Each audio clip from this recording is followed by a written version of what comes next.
সঞ্জীব আচারিয়া, যিনি হচ্ছেন যে সেরাম গ্রুপের কর্ণধার, তার ব্যাপারে আমি এটা শুনেছি যে তিনি ব্রিটিশ আইকন অ্যাওয়ার্ড এবারে পেলেন। এটা বোধহয় দ্বিতীয়বার এই ধরনের পুরস্কার দেওয়ার। তো উনি যখন যান তার আগেই আমি খবর পেয়েছিলাম, এই কারণে যে আমি ওনার সঙ্গে একটা কাজ করি পাবলিকেশনে, সেখানে আমাকে জমা দিতে হয়েছিল। তো এভাবে উনি দ্বিতীয়বার গেলেন, দুটো আলাদা আলাদা সংস্থা থেকে দেওয়া হয়েছে। এবারে উনি পেয়েছেন যে মানুষের জন্য যে কাজ করা, সেই জন্য ফিলান্থ্রপিক অ্যাওয়ার্ড পেয়েছেন। আমি প্রায় 12-14 বছর ধরে ওনাকে চিনি। এখন কাজ করতে করতে খানিকটা বন্ধুর মতোই হয়ে গেছিলেন, বিভিন্ন বিষয়ে আলোচনা করতেন, তার কাজকর্ম, ছোটবেলা থেকে কি করতেন, তার কি রুচি, সমস্ত ব্যাপারে। আর ফিলান্থ্রপিক হওয়াটা আমার মনে হচ্ছে এটা একটা বোধহয় ভিতরকার ব্যাপার, যে ছোটবেলা থেকেই এটা মানুষের মধ্যে থাকলে তবে হওয়া যায়। আমার ভবিষ্যৎ ভালো হলো, আমি আর্থিকভাবে সচ্ছল হলাম, তারপরে শুরু করলাম, এরও হয়, কিন্তু এটা ঠিক ন্যাচারাল নয়। আমি ওনার সঙ্গে মিশে দেখেছি যে ওনার এই ভালোবাসা ব্যাপারটা কিছুটা ন্যাচারাল। মানুষ ছাড়া উনি পশুকেও ভালোবাসেন, সেটা আমি ওনার সঙ্গে থেকে থেকে বহুবার দেখেছি। একটা ব্যাপার আমার কাছে যেটা মনে হয়েছে, যে ওনার সবচেয়ে বিখ্যাত যে ব্যাপারটা, যেটাকে আমি ওনার সঙ্গে পরিচিত হওয়ার আগেই শুনেছিলাম, যে উনি থ্যালাসেমিয়া নিয়ে বড় প্রজেক্ট করেন।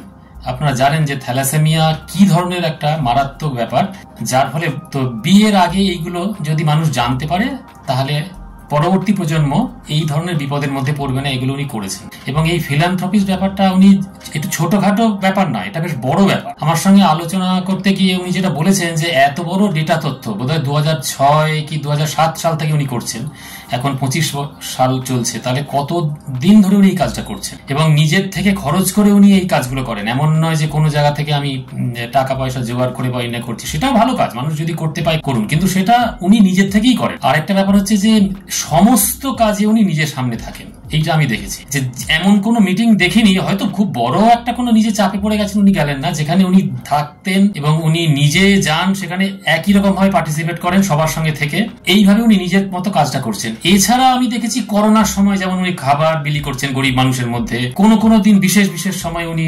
দরিদ্রদের বিভিন্ন রকম ভাবে সাহায্য করছেন, বন্যা ত্রাণের জন্য টাকা দিচ্ছেন, এইরকম অনেক কিছু করেছেন। তো সেই দিক থেকে যে বেঙ্গল ব্রিটিশ আইকন অ্যাওয়ার্ড যে উনি পেয়েছেন, এবং সেটা ইংল্যান্ডে গিয়ে উনি নিয়েছেন, তো আমার শুধু একটা কথাই বলা, যে যেভাবে উনি জিনিসটা করে যাচ্ছেন, এইটা মানুষকে শুধু ইন্সপায়ার করুন এইভাবে, এবং আরো যাতে লোক এই কাজগুলো করে, তাদেরকে আরো বেশি বেশি করে নিয়ে আসুন, আর বহু মানুষের সঙ্গে যোগাযোগ হয়, এতে অনেক উপকার হয়। একটা কথা কদিন আগে ওনাকে আমি বলেছিলাম, যে আপনি যে এত বড় থ্যালাসেমিয়ার উপরে যে এত কাজ করছেন দীর্ঘদিন ধরে, এইটা তো অনেক মানুষ জানেই না। আপনি এটা বিভিন্ন ভাষায়, প্রথমে আপনি বাংলা ইংরেজিতে করুন, পরে আপনি হিন্দি, এটাতে অনুবাদ করে একটা স্টাডি মেটেরিয়াল তৈরি করুন, বা একটা বই আকারে বা পাবলিশ করুন, এবং এটা যদি যা তথ্য আছে বলে শুনেছি, এটা কিছু স্ট্যাটিস্টিক্যাল বড় কিছু কাজ লাগবে, এটার জন্য কিছু এক্সপার্টাইজ দরকার, জিনিসটাকে লেখা এবং বিশেষজ্ঞ দিয়ে অ্যানালিসিস করতে। আমার মনে হয়, আমি যেটুকু শুনেছি তাতে আমার মনে হয় একটা অসাধারণ কাজ হতে পারে। মানুষের সঙ্গে উপকার করছেন, মানুষকে জানাচ্ছেন, মানুষকে বোঝাচ্ছেন, পরবর্তী প্রজন্মের জন্য বা গোটা ভারতবর্ষের স্বাস্থ্য ব্যবস্থার জন্য